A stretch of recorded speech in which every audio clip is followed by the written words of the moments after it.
Hello, good afternoon, welcome back, and thank you for joining me here again on the living room floor for the second instalment this week of some wedding chat. Thank you so much to everyone who has watched the first video this week, 10 things that your wedding guests really do not care about for their wedding day.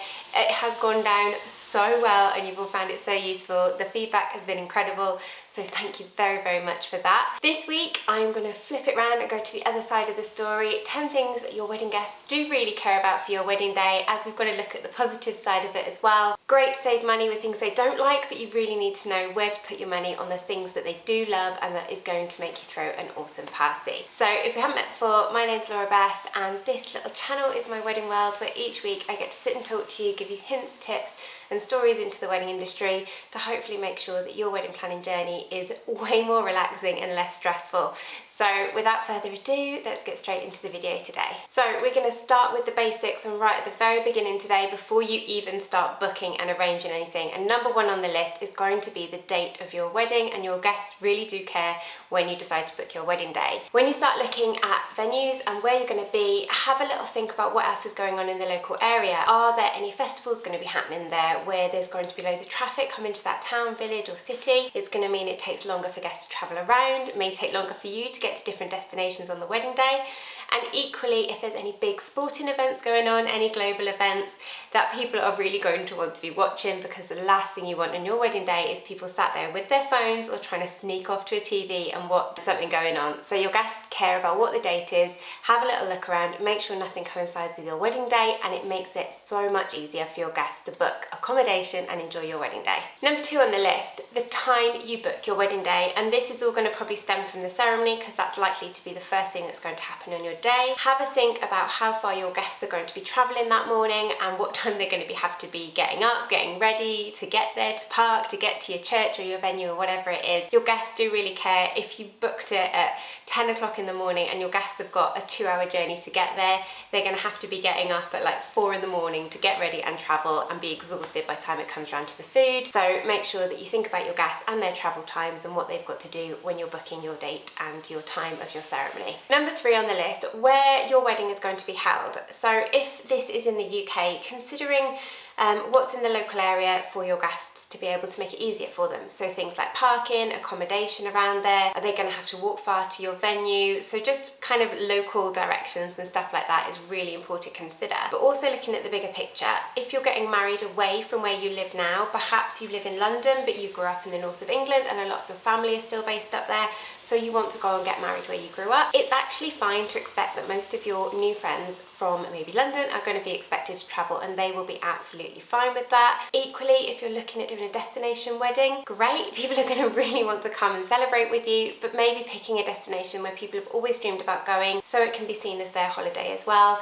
They are going to be spending a lot of money to coming with you to wherever you choose to celebrate. So picking a destination everyone wants to go, whether it's in the UK or abroad, if they're going to have to travel, is super important to them so they don't feel like they're wasting any of their money. Number four, one last point to think about before you get actually round to booking everything in notes and everything for your guests will be looking at your venue and the time of year you're going for. If you are going for an outdoor wedding and it's going to be really hot, make sure there's some shaded options or extra refreshments available for your guests. Equally, thinking about your venue and the time of year it's going to be. Are people going to freeze? Are they going to be too hot? Are they going to be too cold?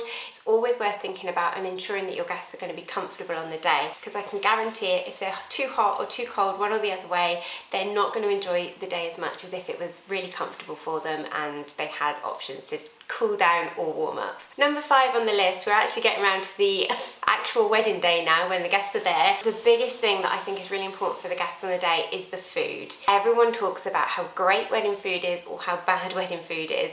So as I mentioned in my other video, it doesn't necessarily matter how you serve it, whether it's table service or it's buffet service or you serve it on really fancy plates and all of that. They just care whether it's really good food. So put your money into making sure it's good quality, it's fresh, it's hot, and guests are going to really enjoy it, because I can promise you that's what they'll talk about after the wedding. It's It's equally important to make sure that you've provided enough food on the day. Some people want to save a little bit of budget on the food and maybe don't provide canapes and evening food. That is totally fine to do, but always consider how long your guests are going to be there, and maybe if they're likely to be hungry, give them a bit of pre-warning in the invitations and let them know there's not going to be food available. They can then eat a nice big meal before they come, and they know when they get home at night they may need some more food as well. So pre-warning your guests is really important, and providing really good food is the number one thing that guests will appreciate on the day. Number 6 on the day is your wedding schedule and the flow of the day. And this sounds like a bit of a weird one because your guests are obviously not going to have a say in it, but it's really important to consider how long people are going to be standing around and waiting for different activities to get started. So take for example, once you come out of the ceremony, you'll likely want to go off and do some photos, and this is going to take some time. If you have your guests just stood there waiting for you, that is the first experience they've got of your wedding day, is watching you have family photos taken. And while this is super important for you, it's really not that important for your guests. So maybe considering what they can do at points when you're going to be busy. I know with my clients, I always suggest after the ceremony, let everyone head straight for the drinks reception, the canapes, have some drinks, whether the bar's open or you're providing it. Either way, it keeps them entertained, it relaxes them into day, and they can really start to enjoy themselves whilst you're kind of busy doing your photos, and you can come and join them after. Equally, you want to make sure that you don't leave too long in at certain points in the day. So don't let the drinks reception go on for too long because people will get bored waiting around, and equally you don't want the food service to be a really long food service. People have finished their food like half an hour ago and they are still sat there waiting and wondering what's next going to happen. So consider the flow of the day for the guests and how that works, and how you can make it kind of flow nice for them so they're not just stood in one place waiting around for the next thing. Number 7, another thing after the food that guests will really appreciate is great entertainment on the wedding day. And I don't mean that you have to fully pack out your day so they are busy for every second of the day, because that is exhausting. And actually guests have come because they want to have time to talk to you, and they also probably want to catch up with other people that they haven't been able to see in years that you've also invited to the wedding. But it's really important to consider what goes on throughout the day, to keep them excited, to keep them having something fun to do. And the most important part of this is going to be in your evening party. Whether you decide to go for a DJ or a really great band is totally up to you. The budget is different for both sides, but whatever you can do, make sure you've got really great entertainment, high quality entertainment. It's not an afterthought, it's not a playlist you just stick on the day on the background without thinking about it. You've thought of your guests, what they like to do, what era of music they love, how much dancing they like to do, what they'll be happy to be up for, and you've put all that in consideration and done something really lovely for them.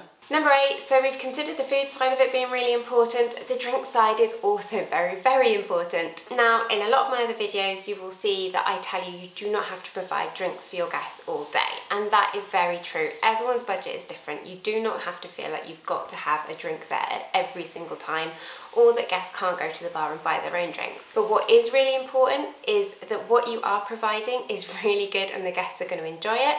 That doesn't mean it has to be branded. As I mentioned in my other video, it can be a cheap budget version of that, but as long as the drinks are good, they're served in nice clean glasses, they've got ice, they are cold if they're meant to be, they've got the right garnishes with them, stuff like that, guests will really appreciate that and enjoy it. Equally, if you are going to have your guests purchasing their own drinks on the day, make sure when you book your venue, if there's a bar already included, or you are buying a bar service to come in on the day, purchasing a bar service, booking a bar service, that's the right word, to come in on the day, that you're checking how much the guests are going to be spending per drink. If they realise on the day it's going to be like £8-9 for a glass of wine every time they go up there, they're not going to be that happy about doing that, and it's going to cost them a lot of money. And if the bar is really expensive, you probably should be providing more drinks. However, if you can get a bit more of a cheaper bar to provide cheaper drinks, so each round for them isn't going to cost as much, they will then be happier to go and buy more drinks at the bar and you don't have to provide as many. So make sure you consider both sides of it when you're doing it. Drinks are so important, as are providing water and non-alcoholic options as well. Think about the whole spectrum, think about your guests, what they're likely to spend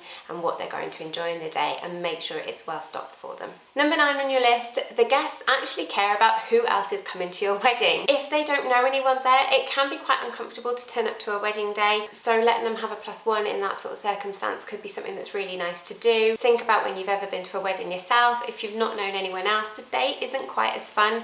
Although you may be able to be put with people who you can get on with on the day, it's not the same as having friends and people you know there with you. So always consider that. I will go into this section a lot more in another video, but if there is anyone who is kind of divorced, exes, arguments, family feuds, anything like that coming to the wedding, then you'll want to speak to both sides and let them know that that other person is going to be there and how you are going to take steps to minimize any sort of problems or issues or conflicts that might arise on the day. A lot of people could be nervous in this situation but want to come to show support to you, and you actually making that step forward, reaching out to them and letting them know that you've taken that into consideration and you're doing something to look after them is really well thanked, and they'll come to your wedding day then so much more relaxed and be able to enjoy it without any worry in the lead up to it.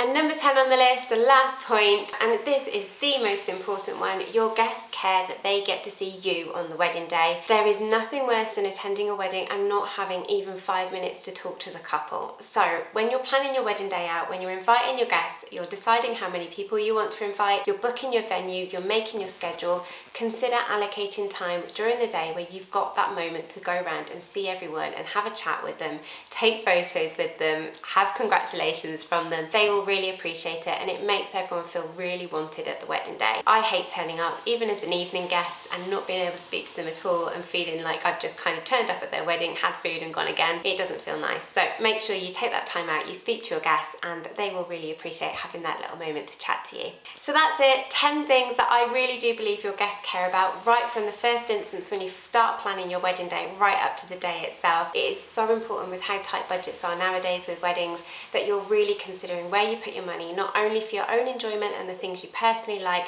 but for your guests' overall enjoyment on the day so they can celebrate and have the most awesome day with you. If you've enjoyed this video, as always, please hit that thumbs up button for me. I love to see how many of you are interacting down below, and drop me a comment of where we've met, how you found this channel and what you're enjoying most hearing about. And if you haven't done so already, please hit that subscribe button, and there's a little notification with the bell icon. Click that and you'll be notified of any future videos that I do. So that's everything from me today. I will leave it there, and I will see you next week for another little dose of wedding chat here on my living room floor. Have a wonderful week, whatever you're doing, and I will speak to you all very, very soon. Bye!